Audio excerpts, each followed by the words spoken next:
Hello বন্ধুরা, খুব শীত পড়েছে আর আজ পৌষ পার্বণ। তো পিঠে তো খেতেই হবে। আর আমার মা সুন্দর সুন্দর সরা পিঠে করেছে।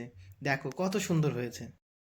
দেখেছো বন্ধুরা, কত সুন্দর পিঠেগুলো দেখো বানিয়েছে। আর এদিকে নলেন গুড় দিয়ে যা লাগবে না, আজ আজকে সুন্দর করে খাবো। দারুণ খেতে, দারুণ। তোমরা কারা কারা পিঠে খেতে ভালোবাসো এবং একদম খেজুরের গুড় দিয়ে, চিনি ছাড়া খেজুরের গুড়, আমার মামার বাড়ি থেকে দেওয়া চিনি ছাড়া খেজুরের গুড় দিয়ে দেখো, দারুণ। আর পিঠেগুলো কেমন হচ্ছে দেখো। চলে আসো বন্ধুরা আমাদের বাড়িতে পিঠে খেতে, আমার মা দারুণ পিঠে বানায়। তো আজকের ব্লগটা এখানেই থাকলো। শুভরাত্রি সবাইকে।